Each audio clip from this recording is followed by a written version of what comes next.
Salut mes OG, bienvenue sur Now What the Fuck. Comment allez-vous mes OG? Parce que aujourd'hui le thé est chaud, d'accord? Aujourd'hui on va parler de Love Island USA saison 8. Parce que là, le thé est chaud, ok? On va parler des couples, on va parler des dramas, des gossips qui circulent sur les réseaux sociaux. Je vais vous donner mon avis sur les couples. Bref, en tout cas, on va décortiquer tout ça. Donc, comme d'habitude, installez-vous bien confortablement, d'accord? Prenez-moi comme votre pote qui te laisse un vocal pour te donner ses recommandations, des conseils, etc. Toi aussi, tu peux m'envoyer un vocal sur Insta pour me raconter ta story time, peu importe le sujet. Sur Now What the Fuck, il n'y a aucun jugement. C'est ton psy gratuit, ton espace pour vider ton sac, rire, pleurer, ou simplement raconter ce que tu vis. Je sélectionnerai certains de vos audios pour les partager dans le prochain épisode et je te répondrai directement. Et si tu préfères écrire, tu peux aussi m'envoyer ton histoire par mail, nawatzof@gmail.com. Alors, à ton micro, j'ai hâte d'écouter ton histoire. Déjà, on va commencer par Trinity et Bryce. Les gens qui ont regardé la partie 1 sur Now Vous Dit Tout,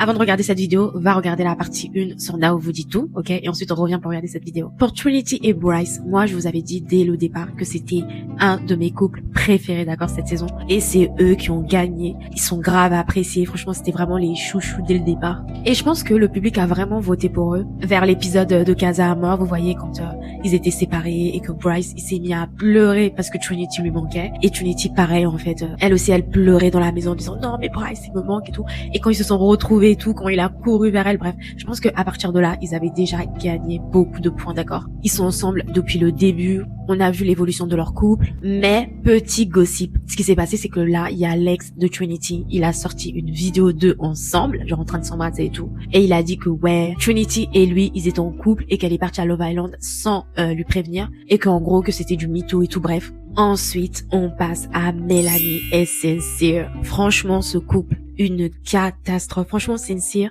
le mec, il a que des red flags. Le mec, c'est un menteur. Le mec s'appelle Sincere, genre en mode sincère. En fait, non, il est pas sincère. Que il ment. Quand je vous dis, il a vraiment exploré cette saison. Il a vraiment exploré toutes les bombshells qui traversaient la porte. En fait, c'est comme si Sincere, il se disait, ok, Melanie, je l'ai dans la poche. Je peux faire ce que je veux. C'était un peu son style. Bam! Il les embrassait, il oubliait complètement Melanie. Et en fait, eux, ils sont partis jusqu'en finale. Franchement, si on analyse le couple Sincere et Melanie, à la fin de la journée, je retournerai toujours vers Melanie et Melanie ne va jamais me dire non. Je pense qu'il est dans cette mentalité.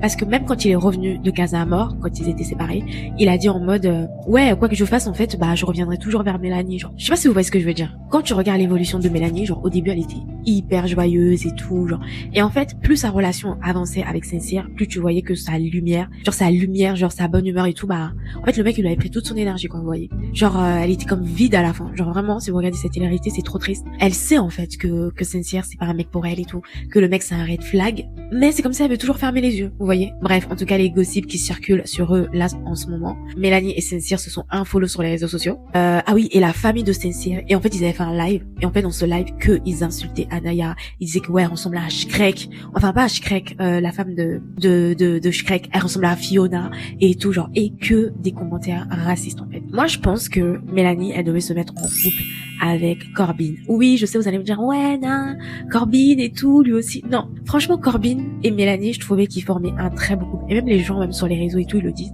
En fait, le problème c'est quoi? C'est que c'était Candy. Parce qu'en fait, à un moment, Candy, elle était sur deux mecs et c'est elle qui bloquait en fait Mélanie. Parce que je me rappelle l'épisode où Mélanie, elle avait fait comprendre à Candy qu'elle voulait un peu explorer Corbin et que bah Candy, elle a commencé un peu à péter les plombs et tout. Vous voyez un peu ou pas? Je pense que c'est à cause de ça qu'elle a pas pu explorer sa relation avec Corbin. Et en plus, on sent que Corbin, il aime beaucoup Mélanie. Mais carrément tellement il a appelé son nom dans la télé-réalité. Mélanie, c'est devenu un mème sur les réseaux sociaux. Moi, je pense que ça aurait pu donner quelque chose, mais c'est Candy qui a tout niqué. Je sais pas. Dites-moi ce que vous en pensez dans les commentaires. Ensuite, on a Anaya et Casey. Et Titi et Carl. Bref, je vais tout vous expliquer. C'est quelque chose qui nous a tous choqués. Moi, la première. Dans la partie 1, on s'est arrêté quand je vous avais raconté que Anaya et Casey, c'était vraiment l'un des couples préférés. Genre vraiment, les gens, ils les aimaient beaucoup.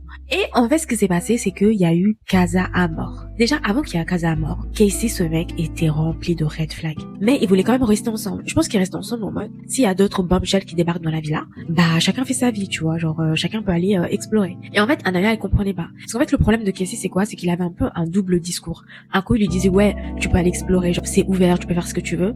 Et d'un autre côté, il a rassuré comme si tout allait bien dans leur relation. Et le problème de Anaya, c'est que Elle ne voulait pas entendre ce que Casey lui disait, genre. Ça veut dire que elle mettait de côté tous les red flags et elle gardait que les choses positives que Casey lui disait, tu vois. Et du coup, il y a eu Casa Amor. Vous voyez, il y a eu Casa Amor. En fait, Casa Amor, les garçons, ils sont séparés des filles. Et en fait, vu qu'ils sont séparés, il y a d'autres bombshells qui vont arriver pour, en fait, matcher avec leur mec. Et à la fin, quand ils reviennent de Casa Amor, en fait, ils vont choisir si ils restent dans leur relation avec la fille du début ou s'ils veulent matcher avec une fille de Casa Amor. Et c'est souvent là où ça fout la merde, où il y a des embrouilles. Bref, Casey et Anaya, ils étaient séparés. On a vu le vrai visage de Casey. En fait, moi, le problème dans tout ça, c'est que moi, franchement, je suis pour que Casey aille explorer celle qui lui correspond, quoi. Parce que on va pas se mentir, le but de la télé-réalité, c'est quoi? C'est de trouver son match, c'est de trouver l'amour, tu vois. Et si avec Anaya ça marche pas, bah franchement, moi, je suis pour. Mais en fait, le problème, là où je pense que il a vraiment manqué de classe, le public, ils étaient choqués en fait. En fait, tout le monde était choqué parce qu'en fait, c'est un gentil garçon, genre il montre le visage de gentil garçon, tu vois. En fait, le truc c'est quoi? C'est que lui, à Casa Amor, que il critiquait Anaya. Il disait ouais, elle ressemble à une grand-mère, qu'ils ont rien en commun. On s'est rendu compte que à Casa Amor, Casey, il déteste Anaya. Franchement, c'était hardcore, genre les commentaires négatifs qu'il faisait sur Anaya. Je pense que c'est là où c'est pas sympa. Encore que t'ailles là-bas et que tu puisses explorer et tout. Franchement, moi, je suis contente de son couple avec Titi, ça match bien. En plus, juste après, petit gossip, quand ils sont sortis là, ils ont fait un shooting là, j'ai vu. Mais c'est juste son comportement que les gens n'ont pas compris, tu vois. En fait, faut savoir que pendant ce temps-là, Anaya, elle était restée dans la villa. Et il y a eu d'autres bombshells qui sont arrivés. Donc Carl. Et en fait, avec Carl, ils avaient plein de points communs. En fait, les deux, déjà, il faut savoir que ça se voyait, qu'ils avaient grave de la thune. Tous les deux, ils font du volleyball. On va pas se mentir, aux États-Unis, pour faire un sport comme ça, tu vois, tu dois quand même avoir des talents de ouf, tu vois, parce que tout le monde ne fait pas du volleyball. Et Anaya, il faut pas oublier qu'elle aussi, c'est une gosse de riche et tout. Son père, c'est un ex-basketteur, tu vois. Et même leur discussion, parce qu'à un moment, Carl, il dit quoi à Anaya? Le truc, c'était quoi? Comment te dire que je suis riche sans pour autant te dire que je suis riche? Parce que quand tu vois Carl, c'est pas un mec qui se la pète, qui dit ouais, moi j'ai ci, moi j'ai ça. Comment on a su que Carl, il avait des talents? À un moment, il dit quoi à Anaya pendant leur date? Il dit ouais, si je pouvais t'emmener en vacances, disons que l'argent n'était pas un problème, où voudrais-tu aller? En fait, le mec, il a glissé de façon élégante dans la phrase. En mode, ma belle, je peux t'emmener où tu veux, d'accord, je peux t'emmener où tu veux, l'argent c'est pas un problème en fait, tu vas aller où? Toutes les meufs de la villa lui disaient, meuf, Casey il est pas sérieux, genre choisis quelqu'un d'autre. Ce que j'aime bien avec Trinity, c'est que Trinity, c'est le genre de meuf, elle va te dire tes 4 vérités en privé et devant tout le monde, elle va te défendre. Comment elle a défendu Anaya? Anaya, on lui demande, Anaya, est-ce que tu veux choisir Carl ou est-ce que tu veux choisir Casey? Anaya, elle a choisi, elle veut retourner avec Casey. Sauf que Casey, en fait, à Casa Amor avec les autres bombshells, il a matché avec Titi. Casey, à Casa Amor, il a pété les plombs. Genre, en fait, c'est comme si le mec, il se disait, à Casa Amor, j'ai beaucoup plus de choix, alors que dans la villa, les filles, elles me calculent pas. Tu vois ce que je veux dire? Genre, c'était comme une sorte de vengeance. Je sais pas compris son comportement, bref. En fait, Anaya, elle se retrouve sans partenaire. Genre, elle s'est mise à pleurer. Elle a commencé à dire, ouais, moi, je te choisis toujours. Pourquoi toi, tu me choisis pas, etc. En fait, le problème d'Anaya, c'est que je pense même pas qu'elle kiffe Casey. Je pense juste qu'elle voulait être choisie. Sauf que le truc, c'est que ça marche pas comme ça. Genre, le mec, en fait, il t'a dit, ma belle, si tu peux aller explorer, explore. Tu avais Carl, le mec, c'était que des green flags, en fait. Tu vois ce que je veux dire? Le mec, que des green flags. Et en fait, à un moment, Casey, il a fait un commentaire en mode, ouais, moi, le premier jour, personne ne m'a choisi. En fait, c'est comme s'il avait gardé cette haine en lui. En plus, je me suis dit, ce mec, il a un problème parce que vous vous rappelez de Cordell dans la saison 6? Cordell dans la saison 6, personne ne l'avait choisi au début. Cordell, carrément, il est parti en finale avec Serena et en plus, il a gagné. Et en fait, je pense que Anaya, elle pensait que Casey allait la choisir parce que, en fait, avant elle, il y a eu toutes les filles qui sont passées. Genre Mélanie, en fait, elle a vu comme quoi que, toutes les filles, leurs mecs sont revenus. Et du coup, elle s'est dit, tu sais quoi, moi aussi, je vais choisir Casey et je pense que Casey va revenir. Sauf que non, Casey, il avait d'autres plans, en fait, tu vois. Et donc là, Casey, il est revenu avec Titi. Surtout, la ref qui cartonne sur les réseaux sociaux, c'est I'm Titi. Je pense que vous l'avez vu passer, genre, I'm Titi, genre, c'est devenu une ref. Pendant le recoupling, à un moment, en fait, les filles, elles sont là, elles s'attaquent, en fait, à Casey, tu vois. Et là, il y a Titi, en fait, elle avait aussi rentré dans la conversation, tu vois. Et Trinity, elle est en mode, en fait, ma belle, clairement, elle a dit, ma belle, en fait, là, ça n'a rien à voir avec toi et tout, genre, on est content pour votre couple et tout, mais là, on est en train de parler avec Casey, genre, ne rentre pas dedans, en fait. Ça te concerne pas. Du coup, Titi, elle est en mode, non, t'as pas à me dire ce que je dois faire et tout, je suis Titi, genre, et les gens sont en mode, mais t'es qui, en fait? Bref. Moi, je suis vraiment contente pour Anaya à la fin, parce que Elle a vraiment trouvé quelqu'un qui l'a choisi. Tu vois, avec Carl, en fait, ça glisse, en fait. Elle a pas besoin de forcer les choses, elle a pas besoin de réclamer les choses, tu vois, elle a même pas besoin de lui dire quoi faire. Genre, c'est un gentleman, genre, il le fait automatiquement pour elle, quoi, tu vois. Genre, ça glisse, tu vois.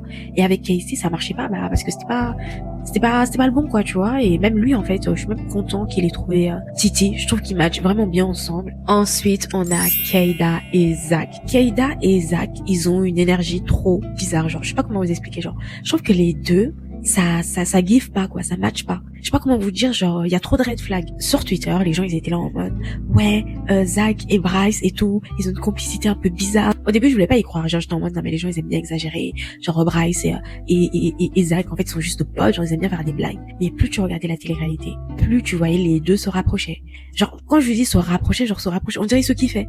Parce qu'en fait, faut savoir que l'énergie qu'il met avec Bryce, c'est pas du tout la même qu'il met pour sa petite amie Kayda. Genre, on dirait le mec, il veut pas faire d'efforts. Et on sent que Kayda, elle est à fond dans la relation. En fait, il faut savoir que plus l'aventure avançait, plus les couples commençaient à se positionner, quoi, tu vois. À dire, bon, bah, maintenant, qu'est-ce qu'on est, quoi, tu vois, il faut qu'on mette un titre, là, sur notre relation. Il faut savoir que Bryce et Trinity, genre, ils étaient partis en date, et Bryce, il avait demandé à Trinity d'être sa petite amie, tu vois. Kayda, elle commençait à se demander, et tout, en mode, avec Zach, ouais, on est quoi, tu vois, genre, toi et moi, on est quoi? Et Zach lui dit, ouais, toi et moi, on est exclusives. Et en fait, Kayda, elle aussi, elle était trop contente, elle est partie voir Trinity, elle m'a dit, ouais, nous aussi, on est en mode exclusive. Et Trinity, elle était en mode, mais ça veut dire quoi, exclusive, en fait? Et Kayda, elle est en mode, bah, exclusive, quoi, genre, on peut pas aller avec d'autres personnes et tout, nan.